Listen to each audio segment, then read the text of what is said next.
Gracias por escucharme. Buenos días a todos. Soy el mayor Antauro Humala.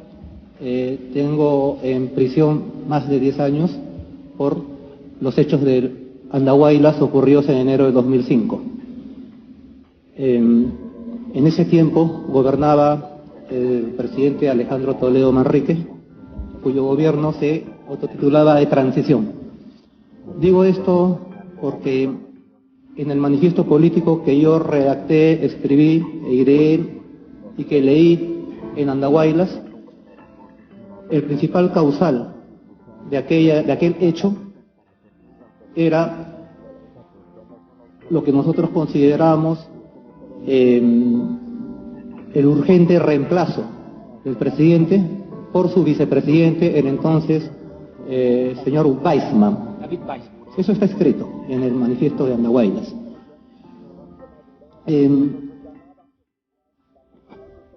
¿Y por qué hicimos esa acción? Porque consideré, como director del periódico Llanta, que fundé y direccioné después de la rebelión de Locumba que hice con mi hermano, que la transición democrática era un fracaso en tanto no se restituyera la Constitución del 79.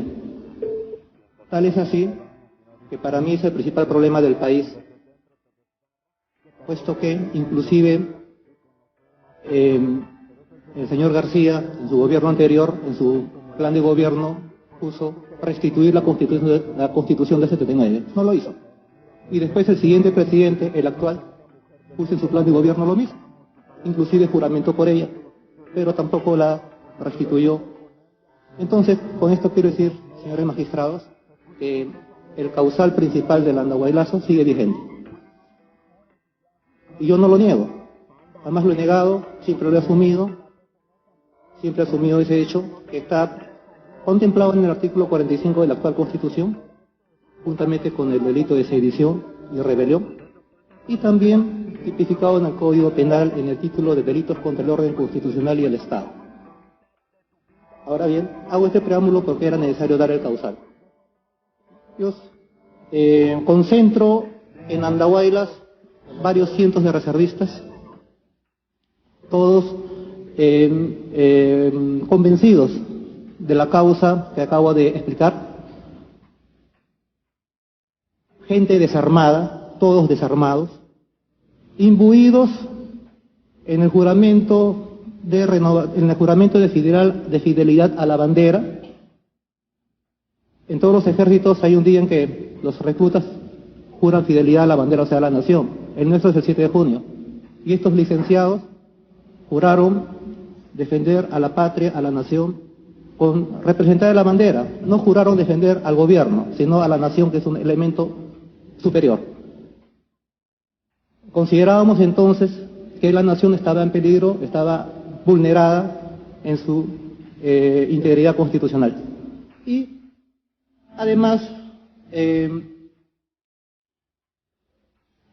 estos licenciados, al retirarse, al ser licenciados, volvieron a juramentar en una ceremonia pública, volver a tomar las armas cuando la nación lo requiera. Consideramos, por consiguiente, que el andahuaylazo era, para los licenciados etnocaceristas, una señal de volver a tomar las armas. Pero no las teníamos, porque estábamos desarmados. Por consiguiente, ingresamos a Andahuaylas desarmados, y gente desarmada, entramos a la comandancia policial de esa región y sorprendimos a toda la guarnición que estaba armada, que estaba en estado de emergencia, estaba en orden de inamovilidad, y los encontramos dormidos, ebrios, lo cual explica que toda la guarnición fue capturada sin un solo tiro, sin un solo herido, sin una sola baja. Fuimos sorprendidos. Recién ahí nos armamos. Recién ahí, con el arsenal que encontramos, esta gente civil que captura en su cuartel a gente armada, nos armamos con este armamento y, una vez armados, comando a 200 entre estos reservistas y marcho hacia el cuartel Los Chancas con la intención de capturarlo, como parte de ese hecho de armas, de esa sedición o esa rebelión. En la esquina del cuartel Los Chancas, en la madrugada del 1 de enero del 2005, nos tropezamos, nos encontramos con una patrulla policial que iba de 3 patrulleros justamente en la esquina, y ahí se dio el primer enfrentamiento entre los sediciosos o las fuerzas del desorden contra las fuerzas del orden del Estado. Y hubieron 4 bajas, 3 heridos policías y un reservista herido. Eso nunca lo averiguó la sala. Nunca me interrogaron de eso porque yo entendí que lo habían subsumido dentro de rebelión, como creo que lo han hecho. Eso fue el primer enfrentamiento que hubo en el Andahuaylazo. 3 heridos policías y un reservista herido. Como este enfrentamiento alertó al cuartel, que estaba en la esquina y miraban absortos de sus torriones este enfrentamiento, ya habíamos perdido el factor sorpresa. Por consiguiente, di media vuelta con mi gente y armamos barricadas en un sector de la ciudad. Y las barricadas se hacen para defenderse, no se hacen para atacar. Son un obstáculo defensivo. Y así aguantamos hasta el día siguiente. Pero antes leo el manifiesto político sobre la toma de un patrullero y obtuvimos el apoyo de la población durante el 1 de enero. Y se organizó en la población una comisión mediadora, un comité mediador entre las fuerzas del orden, comandadas por el general Murazo y acompañado de otros 4 generales del ejército de la policía más, y las fuerzas del desorden, sediciosas o rebeldes, que comandaba un mayor retirado. Esa comisión mediadora fue integrada por la Cruz Roja Internacional, la Iglesia Católica, el Ministerio Público, los bomberos y 1 o 2 elementos más que hasta ahora no me acuerdo. Sí, claro que sí. Y en esta comisión mediadora, durante 2 ocasiones, en el transcurso de ese hecho sedicioso, hubo 2 entrevistas con el general Murazo. Una cruzando las barricadas, caminando y hasta la plaza, y me encontré con el general Murazo, inclusive pactamos una tregua de 3 horas. Y la segunda vez que nos juntamos por la comisión mediadora fue cuando me capturan. O sea, hubo una comisión mediadora, hubieron 2 fuerzas separadas del desorden del orden, hubo una zona de operaciones establecida por el Ejecutivo por decreto resolución suprema, estado de emergencia del departamento de Purímac, y hubo una zona dominada por los sediciosos y otra zona dominada por las fuerzas del orden. Al día siguiente, el 2 de enero, en la mañana, se da el segundo enfrentamiento. El segundo enfrentamiento, no el primero ni el único, fue el segundo. Y ahí yo estoy 6 de la mañana en una de las 8 barricadas que teníamos, y en la barricada opuesta comienzan a sonar los disparos ya de enfrentamiento, porque durante toda la noche sonaron como hostigamiento. Hubo un enfrentamiento en el puente Colonial que yo asumí entonces como un hecho de acción de armas, por eso que al fin, en plena balacera, me desplazo hasta la barricada que estaba siendo atacada o enfrentada, y en ese transcurrir, que me demoró 5 a 10 minutos, ya había terminado el hecho de armas. Ya estaban los cadáveres de los policías en el puente Colonial, y yo, al mando de mi reservista, estoy desplazándome hacia el lugar de los cadáveres, los cuales mando evacuar al hospital. Por supuesto que entonces yo asumí que era un enfrentamiento armado y asumí toda la responsabilidad de aquel enfrentamiento, de aquel hecho de armas. Y digo esto porque al día siguiente el Poder Ejecutivo, cuando entierran a estos policías, el presidente Alejandro Toledo asiste como principal deudo, lo que representaba a la nación. Los deudos principales no eran los familiares, sino era el presidente que representaba a la nación, ¿no?, asistiendo al funeral de los defensores del Estado. Con esto quiero decir que hay una resolución suprema que estableció que fallecieron en acción de armas, no que fueron asesinados. El Ejecutivo reconoció que fallecieron en combate. Yo estaba en la zona de emergencia varios años y he tenido enfrentamientos con miembros de Sendero Luminoso, enfrentamiento armado, fusil contra fusil, y mis patrullas han hecho bajas en gente de Sendero Luminoso, como que esos también han hecho bajas en mi patrulla. Inclusive yo tengo una herida de bala de Sendero Luminoso en la pierna. Pero yo no considero que mis soldados murieron asesinados o los subversivos murieron asesinados. Todos murieron en combate. En una batalla, ya sea pequeña o grande, no hay asesinados, son caídos en la acción de armas. Y la rebelión viene del latín bellum, bélico, guerra. Perdón. Hay un rumor en el fondo, en la zona de los señores periodistas, que no me permite escuchar bien. Por favor. El latín bellum quiere decir guerra, guerra interna, y en una guerra interna hay dos fuerzas que se enfrentan, hay bajas de combate son heridos, prisioneros y muertos.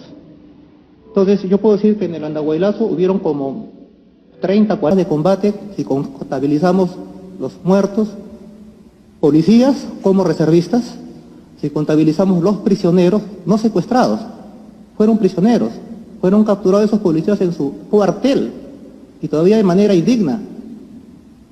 Y además ellos preferían pasar como damnificados, como secuestrados, que enfrentar el Código Militar Policial que los hubiera sancionado por entregar una instalación sin resistencia, no cumplir sus roles, etc. Sin embargo, a mí me han sentenciado por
heridas de bala, 5 por la espalda y una de frente que es de rebote, también vino por la espalda.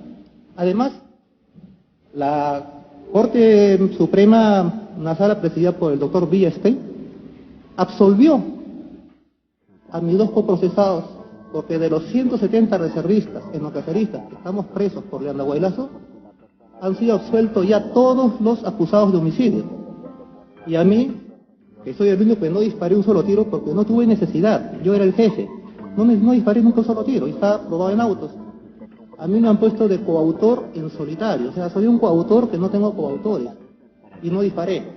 Y así estoy siendo sentenciado y procesado y encarcelado por un homicidio no cometido.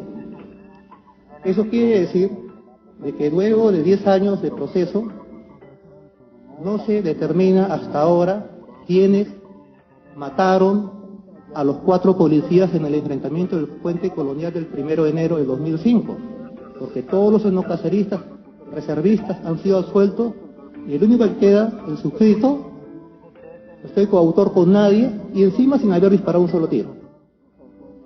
Entonces, esto me conlleva a sostener que el Poder Judicial no ha podido determinar quiénes mataron a los policías, pero sí ha determinado que los enocaceristas no fuimos. Entonces yo aplico la lógica, eso quiere decir que si las fuerzas del desorden no eliminaron a los policías y estos tampoco se suicidaron, solo y únicamente queda la posibilidad que los autores hayan sido las fuerzas del orden.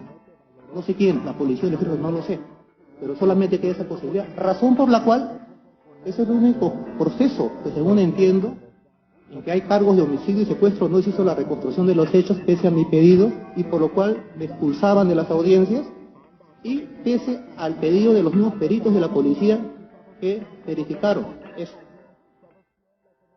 Entonces yo llamo eso crimen de Estado. Análogo a lo que ocurrió en la época de la marcha de los 4 suyos, en que el candidato Toledo se le achaca la muerte de los 6 trabajadores del Banco de la Nación, él tiene que fugar a Argentina, y después se descubrió que el fin de Montesinos los había dinamitado. Y eso era un crimen de Estado. Entonces, algo análogo sucede en Andahuaylas. Todos los enocaceristas han sido absueltos de homicidio. Yo, coautor en solitario y sin haber disparado un solo tiro. Entonces, yo considero de que en Andahuaylas cometimos un solo delito, un solo y único delito en el cual están contemplados, inmersos, todo el resto de hechos, incluido las acciones de armas, que yo asumí responsabilidad, pero ahora descubro que por nosotros fue un enfrentamiento, pero por el otro lado fue un homicidio por la espalda por parte de las mismas fuerzas del Estado con sus propios defensores. Agradezco que me hayan escuchado y he terminado mi... Bien, tome asiento, por favor. Señora